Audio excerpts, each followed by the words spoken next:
This is The Naked Patient, Beyond the Operating Room. Listen as Dr. Nicholas Howland talks with real patients about their real experiences with plastic surgery.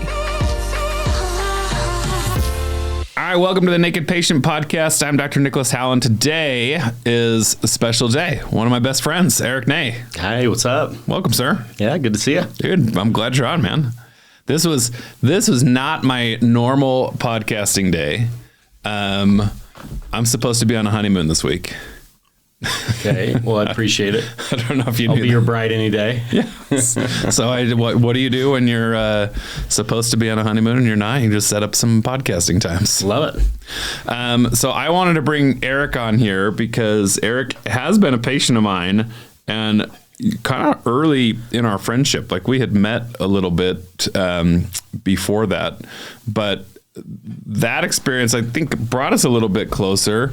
But tell me, let's just start there. I mean, that's kind of the whole crux of bringing you here. So tell us about that experience, man. Yeah.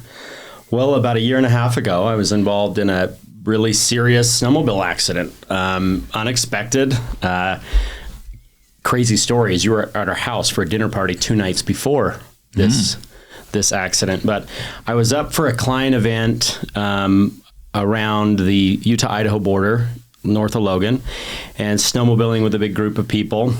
And by the way, I've snowmobiled my whole life, so I'm extremely comfortable with it. Probably go a little bit quick, and love the adrenaline jump. And there was this hillside. We get up to this area in the very back part of the canyon called the Coliseum, which is a really kind of rugged area and very deep in the backcountry. Where was this at again? Logan Canyon. Okay. So I get really deep in the backcountry, and we're all just kind of hanging out there for lunch and doing some hill climbs and things of that nature. And just a freak accident as I kind of went down this cornice off this ridge, the track hit a submerged rock and flipped the snowmobile, endoed it. I got shot off. I was probably going about 50 or so. I got shot off the front of the sled, and it endoed multiple times. And the back metal rack of the snowmobile endoed with all that centrifugal force into my face mask. Oof. As I was sliding down the hill. And then the snowmobile landed on me, and we slid down like 40 or 50 yards down the hill. And I immediately knew I broke all kinds of things. And you have this like massive amount of adrenaline, like lifting the snowmobile off of you to like get out of this mess. And the others came up to me, and I immediately knew I had broken several bones. And what was their like reaction though? Were they all panicked or? Yeah, they were. I mean, it was, there was blood all over the snow, you know, and it was pretty significant. So much so that it's so funny. I had some clients there from St. Louis and California that I immediately said to them, hey, I got to head down to the hospital. Sorry, I have to do this, you know, shake their hands. Thanks for coming out here. I'll see you back when I get better. And there was a guide with us, and he said, hey, do you want me to call Life Flight in? This is really serious injury. Mm-hmm. And I said, no, I'll cruise down. So call someone from the lodge to meet me on the road. Mm-hmm. And I had to head about 30 miles down by myself, a couple hour ride, and then hold on a second, because yeah. I've seen we'll get there. I've seen the pictures. You had split tongue. I did. So you're just like mumbling to these people. Yeah. Barely talking. Yeah. Don't worry, guys. I'm gonna go down. I just wanted to kind of resolve it, close the chapter, and get out. And I still remember I drove around like this pine tree area where they couldn't see me, and I stopped, and I kind of felt the injury. I touched it. I took my phone on to look at it, and it scared me, like floored me. And it was bleeding so badly, I was worried I was going to lose all my blood before I got to the road. So I grabbed a bunch of snow, and I stuffed it in the holes that were in my tongue and my face, my broken, right under my eye. Actually genius. Like, and it was really 0 degrees. It was such a cold day. And I take off my face mask. It was shattered anyways. And when I started driving, it froze it all in my face. Mm. And as we got down finally to the road, I'm still in shock that nobody was like, no, sir, your face is smashed. We're gonna go ahead and call somebody. We're gonna get a live flight. Well, in hindsight, I got down there pretty quick. So I busted down as quick as I could to the road, got down with him, rode to the hospital. My dad is an ER doctor, and he made me and my siblings take CPR courses in the different certifications. And I remember one thing that stuck to me. He said, if you ever get hit in the head really hard, don't allow yourself to fall asleep. And I was really sleepy. It was kind of one of the scary feeling. But I remember in the car ride, I was telling him about like the dogs I had growing up and like stories about my kids, the guy I was with, so I didn't pass out. And finally, when we get to the hospital, I like walk into the ER at Logan Regional Hospital, and I'm like, yeah, I need to go inside. You know, I was like drenched in blood. They kind of put me in the back, checked my neck for damage and brain bleeds and any of that kind of damage.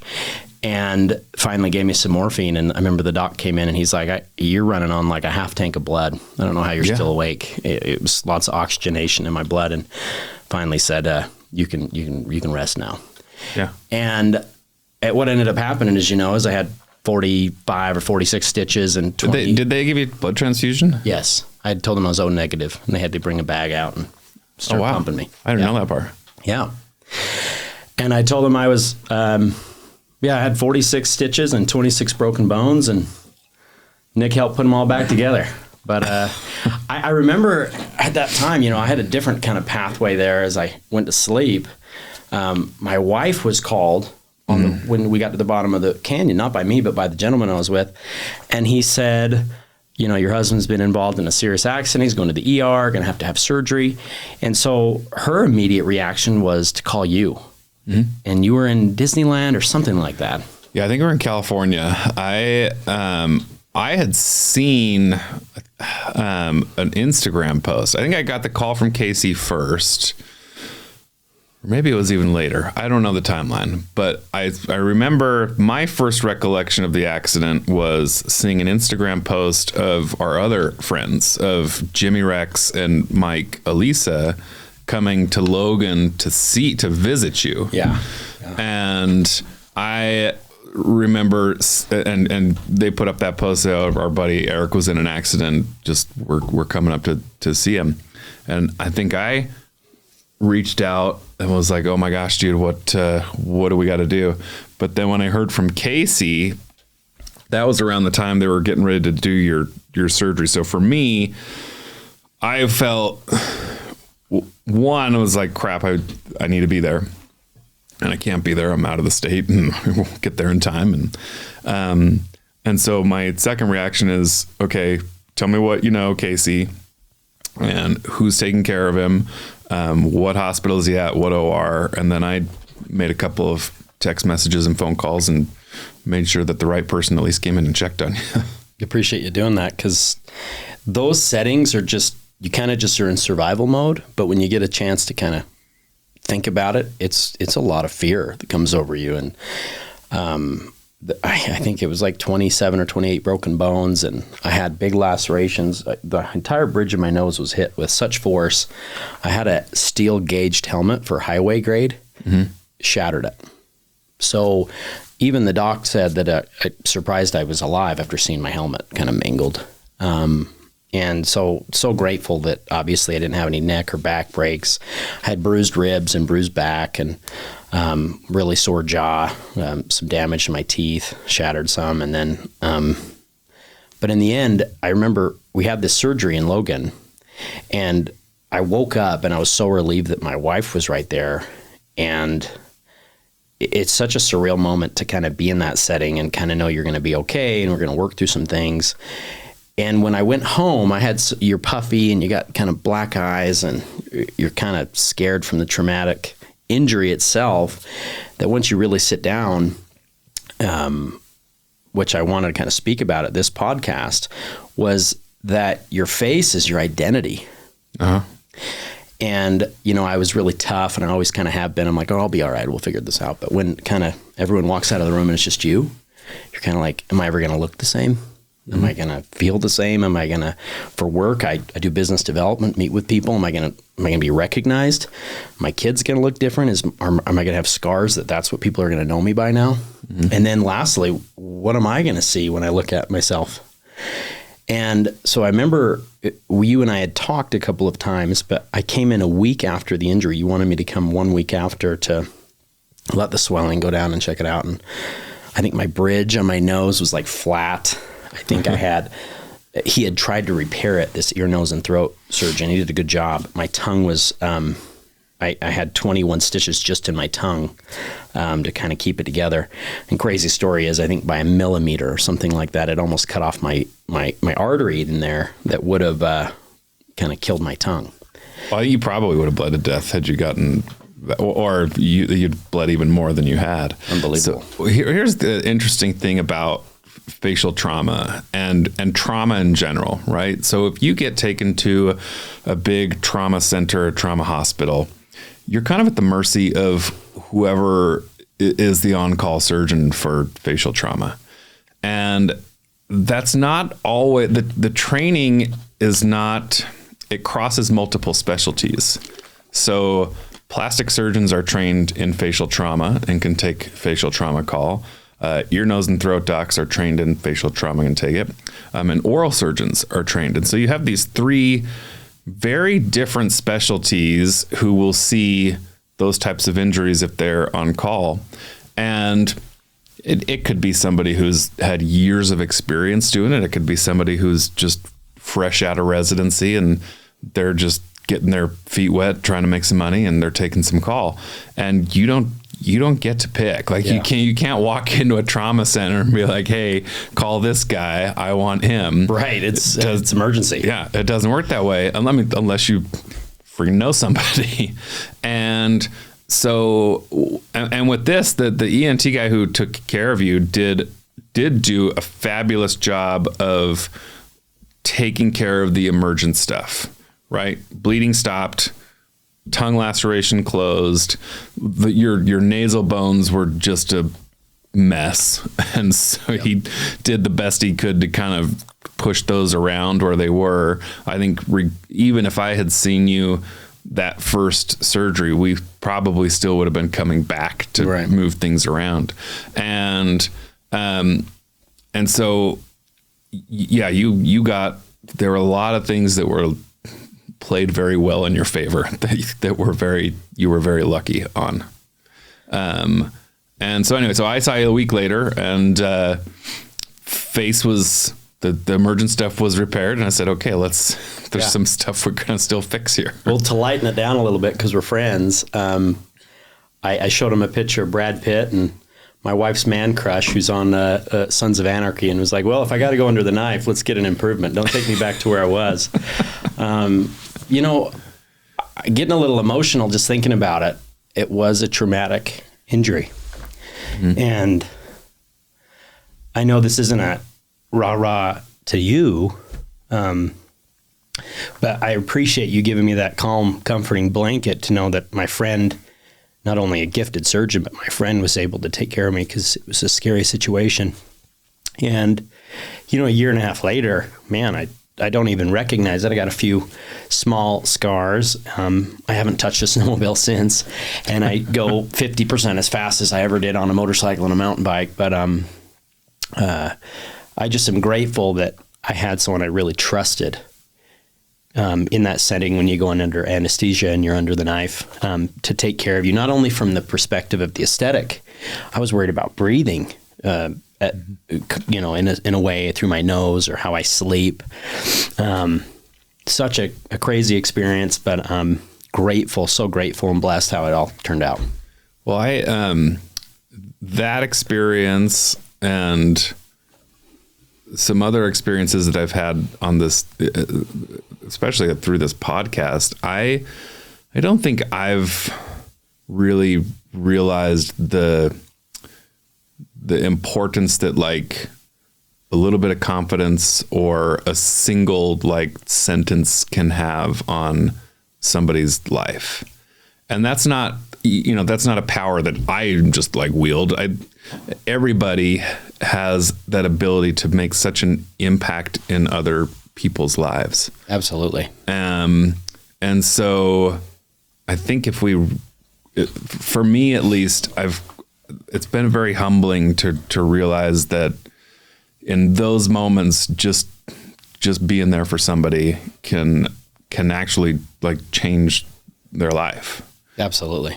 And for me, it was like, from my standpoint, you're like, oh, Nick's here, I'm good. He's confident, we got this. From my standpoint, I'm a very confident surgeon. And that's part of being a surgeon, but I also still have very normal, rational feelings and emotions. Yeah. And I was like, oh shit, this is like a new friend. This is somebody that I actually really want to put some time into. What if this goes south? What happens to our friendship then? What if his nose doesn't look as good? What if Casey decides he's not as good looking as he was beforehand? And all of that goes through your head. And it's, I would say I get more anxiety operating on people that I know closely than on others I don't. That's just, Totally see that. this is normal. Which is such an opposite of how I felt. If I didn't know you and I was walking in like the ENT surgeon I had more fear. So it's kind of an interesting how you have more pressure and more anxiety where I have a lot less because I'm like, I know him, he'll take care of me. He knows where I'm at. He knows maybe what I'm feeling in this such situation. But since then, it definitely was the beginning of a relationship in many ways that because of that we built on many, many times. And I appreciate that confidence and that feeling that you had, because that probably made it even more so that I'm still married and still happy, and people still don't mind to see me from time to time. Nobody's gone running in fear from Eric's face. No, but unbelievable experience. Definitely throw this out there to where don't cheap it out when you buy a helmet. Buy highway grade, and make sure you guys are always taking care of yourself, because you never know when it'll happen. But in that setting, grateful how it all turned out, and I'm here and back at it. We're glad you are. The whole story is really a beautiful story of friendship. Like not just my role in it, but you had middle of the night, two friends drive up from Salt Lake to Logan just so they could say, hey, what do you need? We're here. And they could take Casey aside and say, hey, what do you need? We're here. And I don't know. We're blessed, man. We have a very close group of good friends. Yeah. And I think that's a hard thing to do in life. I think the reason we have that is, at least the reason I've always felt connected with you and with Casey, your wife, is you guys are very authentic, real people. And authenticity kind of comes up a lot in this podcast, but I think that's something I'm learning is one of the most important things in life, is to be the more authentic I am, the closer, more deep connections I can develop with people, and the better life is. Absolutely. My wife and I were talking about this the other day, and she definitely is my center point for me, because she's just awesome. She's so present. She's so centered. And for me, when we do spend time with people and we are authentic and we are our real selves, I think that it creates this yearning to be with those other people that seek that as well. And so you're never putting on this facade of who you should be around certain people or who you feel like they want you to be. Because at the end of the day, if you're just who you are and you're just authentic and have empathy and love and care about others, that they'll want to double that down on you. And it's never this, I wonder how they're feeling, or I wonder how this relationship's going, or I wonder how I'm coming across. And for us, just to be centered, be present, be authentic, it definitely is the abundance in life right now. So, okay, I'm gonna grab onto that, because we had a little like Nick Howland's a great friend moment. So we're going to have an Eric Nay's a great friend moment here. So I alluded before to the fact that I'm supposed to be on a honeymoon right now. I went through a breakup. And there are a small handful of people when I went through that breakup that I knew I needed. And those people were texted almost immediately. And you and Casey were one of those people. And I was in a bad spot. I was really depressed, really low, really dark thoughts. And I remember texting you just saying, hey, just want to give you a heads up. What's going on? And I didn't ask for anything. I didn't say, hey, I need you. Like you were out of town, I think, and you just said, I'm back in town on Wednesday. I've been gone. I don't know. You had been gone for a little while, and you're like, you're coming over. And I even resisted initially. I was like, no, I don't want to. Like, you've been gone for a week or two. Casey's going to really want to see you. And you were like, Nick, no, you will be there. And so I remember coming over, driving, and just still feeling like, oh, I don't want to impose, but I know I need to see my friends. And we get there, or I get there, and you had set up like just the thought that you had put into me coming over in a low point was really special to me. You had pulled out all these whiskeys, and because you knew that I enjoy a good glass of whiskey, and you had like your smoker out. Casey was there. Casey was like, do you guys want me here? Do you just want some guy time? What do you guys need? And I was like, no, Casey, I want you here because I feel just as close to Casey as I do to you. And we sat out on the porch, and I kind of gave you guys the rundown of kind of where things were at, what had happened, and why I was down. And at that, we have our other friend, Mr. Mike Elisa, who you've been really good friends with for years. And at the time, he was going through this really special tattoo ceremony. And we're going to bring him on and talk about that. And he had like reached out. Mike and I's friendship was still a little bit new, but we were similar to yours and mine. But I don't know. I had just always, you and Mike, I always quickly felt a very close connection to. And Mike had, this was going to be like a days long tattoo process.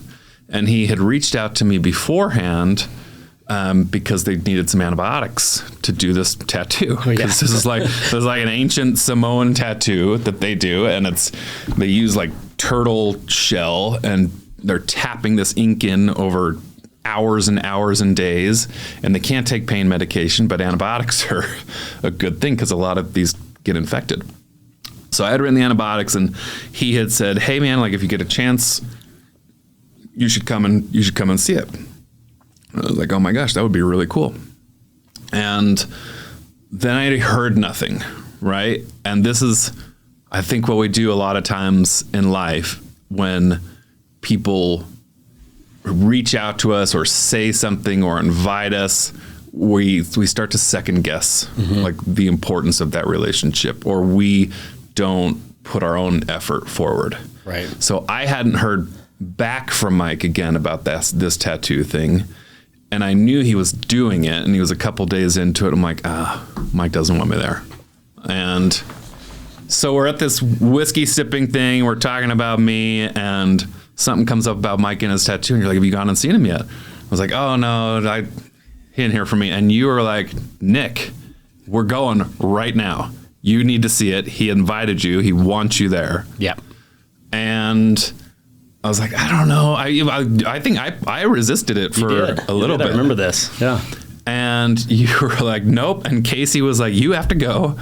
And we loaded up in the car, and we went to see Mike. And I want to talk about it with him, but it was this really powerful moment for me.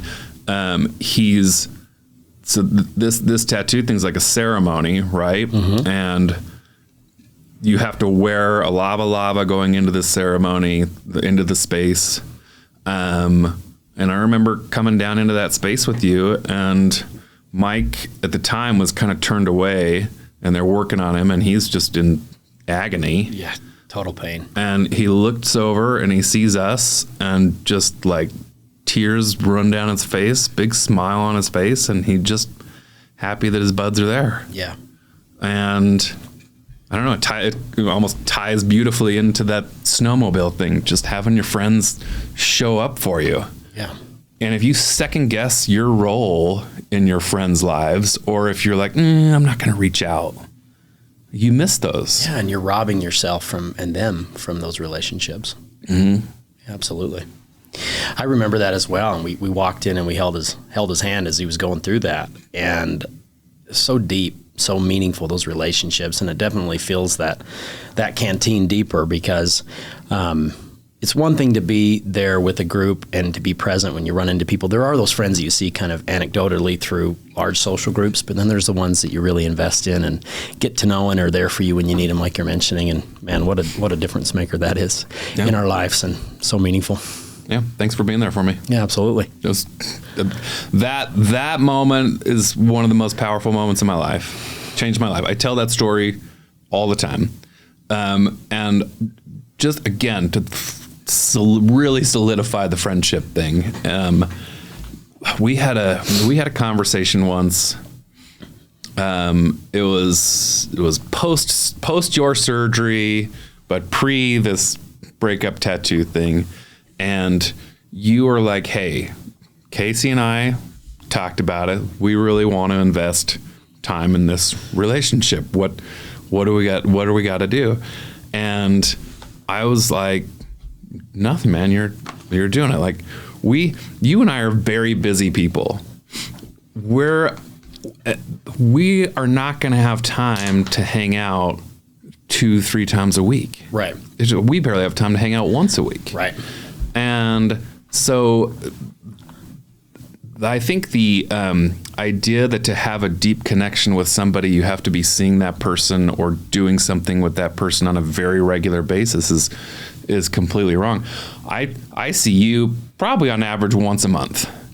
And it's like we've known each other forever. We pick right back up where we left off. There's no and we don't do much pleasantry exchange. How's the weather? I think I've cried with this man more than just about any other man I know. And I've known you for 3 years? Yeah. Well, that's what's meaningful about the whole thing. And definitely feel the same way. I feel like I've known you a lot longer than that. And there was a time, I remember this very vividly. We were in Moab with our friend Jimmy at this event. And I guess this kind of triggered this thought I had. You had talked about when you're with friends and you have that level of relationship, like when we went to Mike's thing, we just did it, right? Yeah. I had this feeling, we were at this big bonfire, and remember I had this really strong feeling I needed to tell you. If I hadn't told you enough, how much of a rock star you are on what your craft is, but what it meant to me. I probably said that in pleasantries after the surgery, but it was like 5 or 6 months later. And I remember doing that, and it was such a meaningful exchange because your friends were there. You had some high school friends that were right next to you, Cameron, I think Jimmy was right there, and others.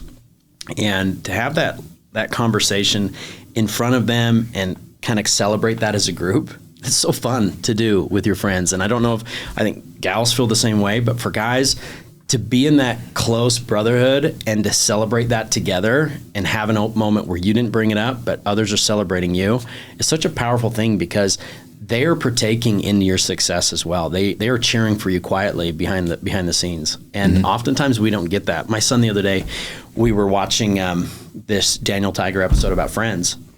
And we were talking about friends, and he goes, "Dad, you have a lot of friends." I was kind of doing something else. It's like, yeah, I got a lot of friends. And he goes, "You know what, Dad? They all think you are so awesome." And I was kind of like, I think it was fixing something or whatever, and I kind of stopped for a second. I thought, how cool of a mentality is that from a young boy that we don't oftentimes tell ourselves that what we provide to our networks, our friends, our colleagues, our family members is so important. And if we forget to reach out, forget to give ourselves that grace of saying that we have that gift, that we're an important part in others' lives, we kind of rob them of that. And I know that was a simple thing, but he said, your friends think you are so awesome and you love them so much. I was like, wow, he even sees that. Yeah. Sometimes I forget to see it. No, that's a really cool thing. I had a experience with God, we just keep talking about Jimmy. We've got good friends, but Jimmy and my other friend Ben, who were both high school buddies, were over at we were at my house or my mom's house one night. This was recently, like within the last year, and my son was there, and Rockwell was 10. He was 9 or 10 at the time, and he said, like, he's a very sarcastic kid. He's fun, like he's me. Yeah, I love it. And he's got a good sense of humor. He thinks he's funny, which makes it even better. And so, but sometimes the sarcasm comes across a little caustic, and it's a little too much. And he said something sarcastic to me, kind of, which is just ribbing his dad, which is fine. But Jimmy and Ben grab onto it, and they're like, Rockwell, do you even know how incredible your dad is? And he kind of was like, wait, what do you mean? And they're like, do you know the kind of women this guy would pull back in high school? Do you know that we came over here and everybody wanted to wear his clothes because he had the coolest clothes, and all we wanted to do was be like and they just pumped me up to my son. I was kind of embarrassed. I'm like, guys, and my son though is just like eating this up, and they pumped me up for like 5 straight minutes. None of it was fake or false or anything like that, but they just really let him know how much they really cared about me.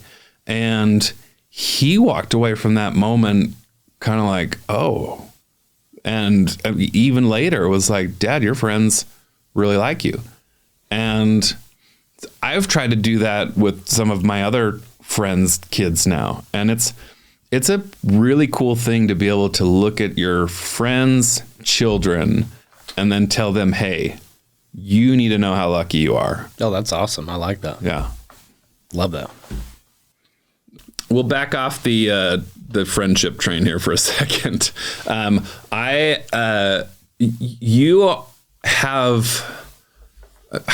You have part of your life I'm very envious of. So you grew up with a dad who loved outdoors, loved hunting, and you've kind of taken that into your own life. I just don't have that. I don't have those because I didn't grow up with it.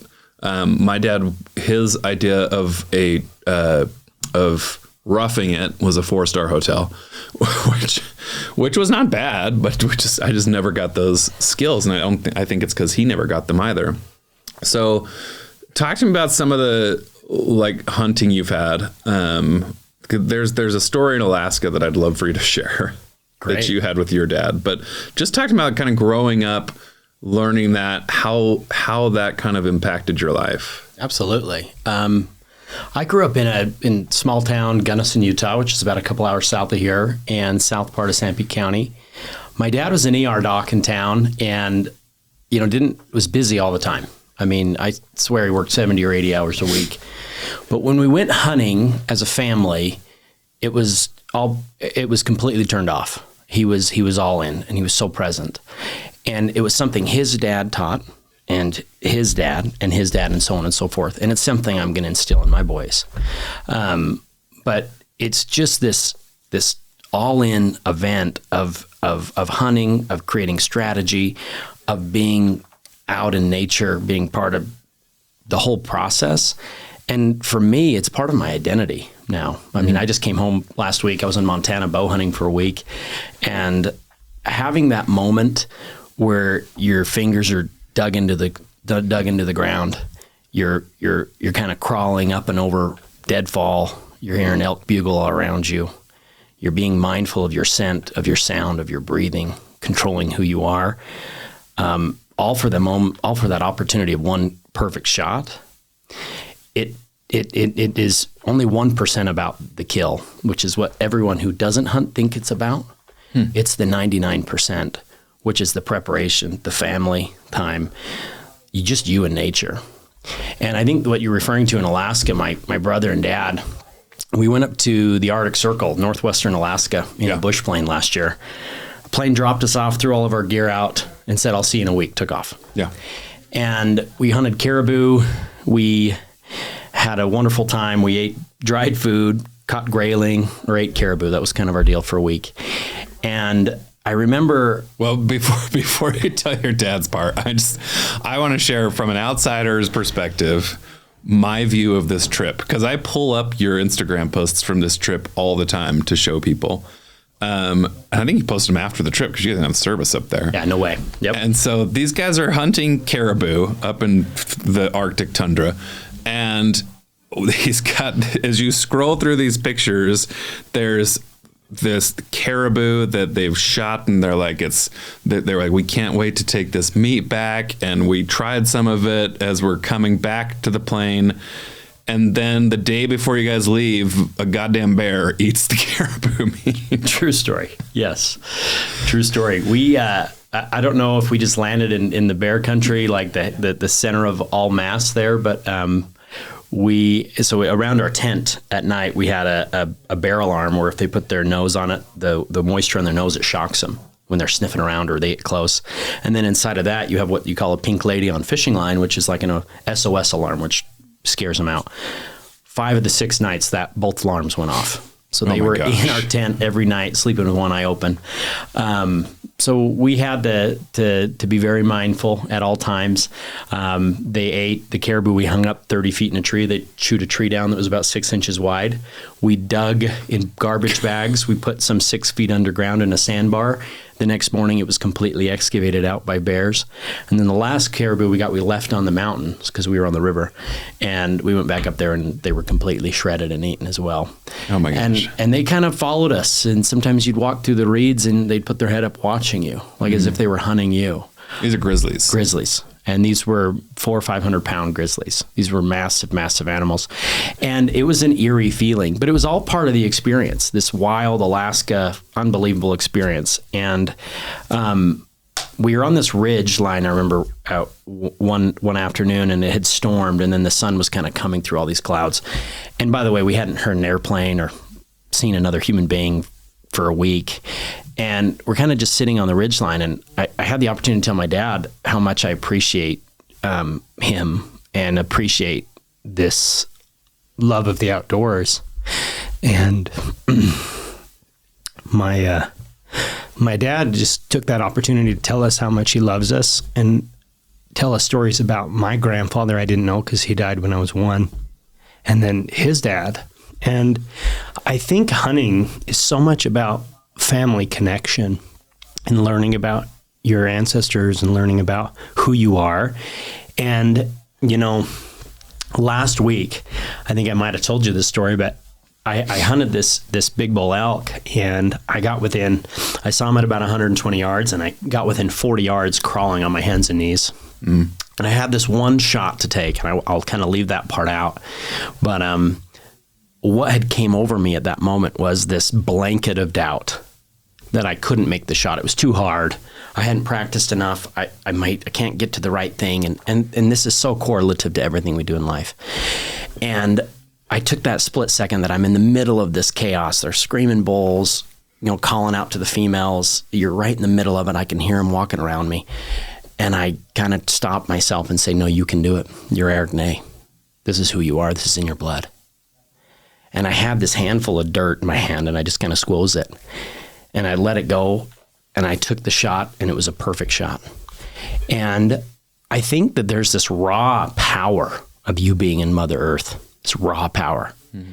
It's the same feeling you have if you pull your shirt up and you put your hand against that red sandstone when it holds the warmth from the sun, or you're quiet and you can hear the canyon wren in the distance. It's that serenity that you're a mortal being, and that this nature, this natural raw feeling that we all have in our fingertips is so real. It gets numb from our day-to-day life of just going to the grocery store and just taking all your sustenance. I feed my family over 100 pounds of organic elk, deer, buffalo a year. And for me, it's not just the providing for the family that way through some healthy form of protein, but it's showing myself and showing my family that we are alive. We are in this wilderness. And I'm so grateful that I had that opportunity to do that. So to go back to that time with my dad and my brother on that ridgetop and kind of just seeing ultimate beauty and sharing that with each other was just so powerful. Yeah. What a beautiful, I'm very envious of that knowledge that you have. My kind of love and appreciation of nature came much later in life. I mean, I grew up like scouting. I was an Eagle Scout. Wasn't allowed to get my driver's license unless I got my Eagle Scout award. But I mean, that doesn't mean shit compared. Like, you put me out in the woods with somebody like you. We're going to be eating me right off the bat. We need to go together, because I'd love to share that with you. I'd love to. And here's the thing. With my own dad, it was just, it was different, you know, and I don't want this to come across as me putting my own dad down. Right. Our connections were just at different places. For me, with my dad, it was, we connected on the golf course, and we connected in Lake Powell. Like, those were the family trips where he was present, or those were the times when he was present, and so those were where we connected. And golfing is interesting. So I think I've shared this story with you, but so Eric and I are members at Hidden Valley Country Club here in Salt Lake, and Eric joined first. And I had an experience where I had just, God, we're going to keep going back to this damn breakup. So I had gone through this breakup, and another friend of mine. So I said there was a handful of people I really needed. You and Casey were one of them. Beth and Brad Clifford were some of the other ones. And I was at dinner with Beth and Brad. And Brad kind of introduced me to this really cool journal called the Mind Journal. And it's kind of it was designed for men, as a way to get men into journaling. Anybody could really use it, but basically it's pretty standard. On the one side, it's got all these emotions like anxiety, happy, frustrated, sad, and you check off the emotions you're feeling for the day just to bring some awareness to what you're feeling and why. You do your little gratitude list. You do your, your intentions for the day. One of my favorite parts about it is called the happy hour. And it's just, you write down something that you're going to do for yourself that day. And it can be something healthy, like going to the gym, like eating good that day, or it can just be just for you. Like, it's going to be, I'm going to sit and enjoy a glass of wine and do the crossword puzzle. That's mine at least once a week. And so that journal became a really big part of this journey I've been on to try and focus on me. And one of the first prompts in that journal is to come up with a bucket list of 100 items. I still haven't finished it. I think I've written down about 74, and I didn't go light on this bucket list. Like, go to space is one of the bucket list items. Like, I didn't kind of cheat myself at all.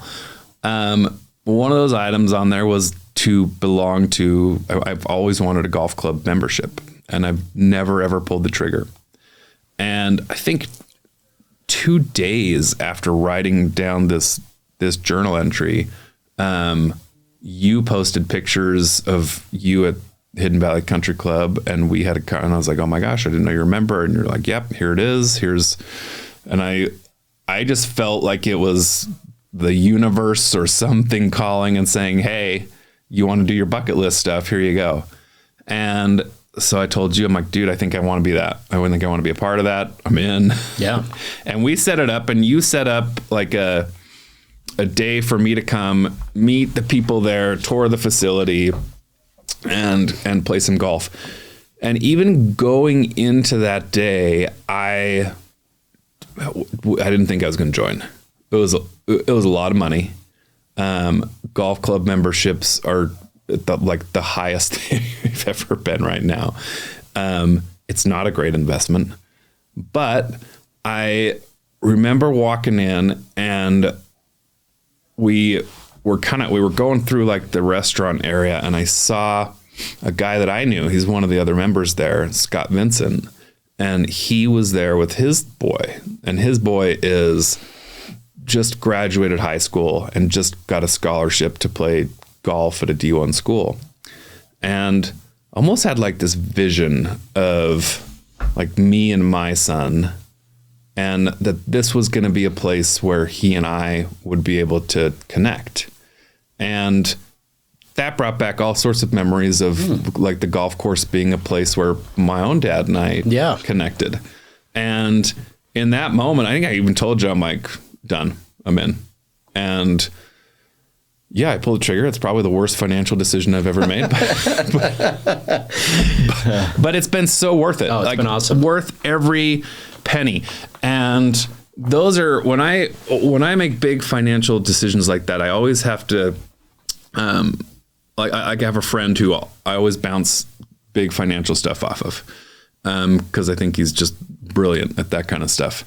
And he never talks to me about your typical stuff. He never talks to me about ROI or what the money is going to be coming back, or even how much it's going to affect my own savings and pocketbook.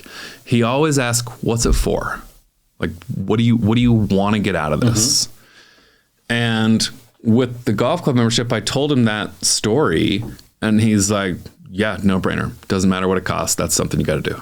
It's awesome. And so as long as you tie like the real purpose to that, I mean, if the golf club membership was for me to make money, I'd be miserable. Yes. And every month writing that check would kill me. But making the decision that way, as for you guys, it was for my son, it was for friends like you guys, it was for real connection. I am pleased as punch to write that check every month. Absolutely. Because I know what it's for. And not only that, we've been able to share that with other people that we care about, and had other events that we've been able to do that. I still am waiting for my commission, though, because that was a hell of a tour I gave you, and pulled the trigger that day. You should get a kickback there somehow. Dude, what a friendship. Yeah, love it. Keep going. Thanks for coming on, man. Absolutely, my pleasure. So anything you want to push, promote while we're on here? Eric is a big deal at Layton Construction. So anytime you see a big Layton Construction thing, Eric probably had a hand in that. But I don't know if there's anything else you want to push or promote. No, I'm just push and promote you. I push and promote opportunities to lift and elevate others. And I guess if I'm looking at the takeaway messages here, is that I'm so grateful that I had a friend to walk me through a scary situation in my surgery. The experiences that you go have outside with your families are meaningful, and they're generational. And don't ever underestimate the amount of investment and return on investment you get from your close friends. So grateful for it, man. Thanks for having me on. Love it, man. Thanks for being here. Thank you so much for listening to The Naked Patient Beyond the Operating Room. I'm Dr. Nicholas Howland. Please remember that every patient who appears on this podcast has consented to discuss their story and their surgery on the podcast. That way we remain HIPAA compliant. This is a free podcast. The best thing that you can do for us is to leave us a review online. Let us know what you liked. Let us know what you'd like to hear. Let us know how we can improve. If you are curious about anything related to plastic surgery, you can reach out to me on Instagram at Dr. Nicholas Howland, and I typically respond there, or you can reach us at the office at 801-571-2020, or we have an online form you can fill out at the website, www.howlandplasticsurgery.com. Any of our coordinators would be happy to help you. Thanks again for listening. Thanks for listening to the Naked Patient Podcast. Stay tuned for the next episode. Till next time.